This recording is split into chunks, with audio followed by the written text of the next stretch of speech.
Ini po 1 kilo of ano ni, all-purpose flour. Di ubos. Focus na na. Regular mo yan. Mga ilang pizza po ang nagagawa niyan. Depende po yan sa alsa kang pizza nito dito. Ay, wag po i-decide mo nagigibo na nila into baking. Ano yan? Poto. Puto. Poto. Fresh lumpia.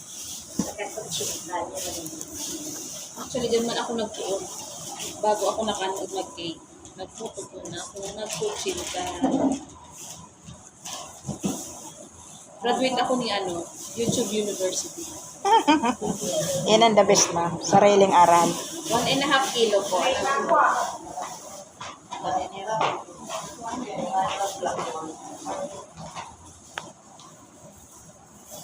Dito po sa dito ang pala. Iyo. Magayon ini pang ice coffee.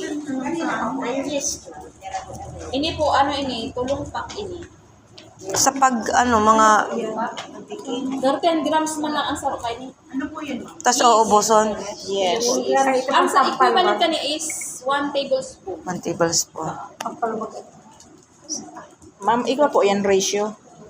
Itong halimbawa, 1.5 Oo, kilo, sa half tapos kilo, 5 grams na baking, ay na Yes. yeast. Tapos sa sarong kilo naman ay 20, ay ibaliktad pala. Sa sarong kilo, 10 grams, ay sa half kilo, 10 grams, sa sarong kilo, 20 grams. 20 lang. Since ini ay Pero ang grams po yan, ma'am, sarong sachet. 10 grams. Dua po. Ay, duwa. Ay, dahil Oh, na and tulo. 1.5. 1.5. Ano, ma'am?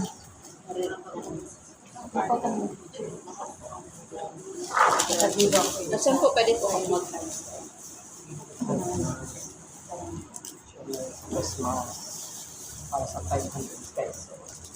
Pag halimbawa mo gustong mag-try or isang lang, 1 cup of flour. Mga daw. Of flour po, mga lang yan. Half tablespoon lang na yeast. Or pwede man magamit ka mo baking. A baking instead of yes. Baking powder. Hindi lang kaya, para lang ini mas madali kasi ni, mag-alsa. Mag-alsa ang yeast compared sa sa puto baga, ginagamit baking. Opo. Pero di siya applicable sa puto ha, ang yeast. Ay, hindi. Kasi maano siya eh. Pero mabuka. Pangit ang kalawasan. Tapos sa loob lang. Mas malaki ang sugar.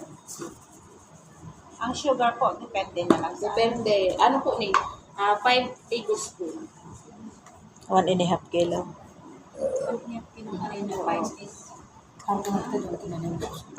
Para may lasa ang buto. Tapos Ay. ang salt niya, lang, pinch lang po.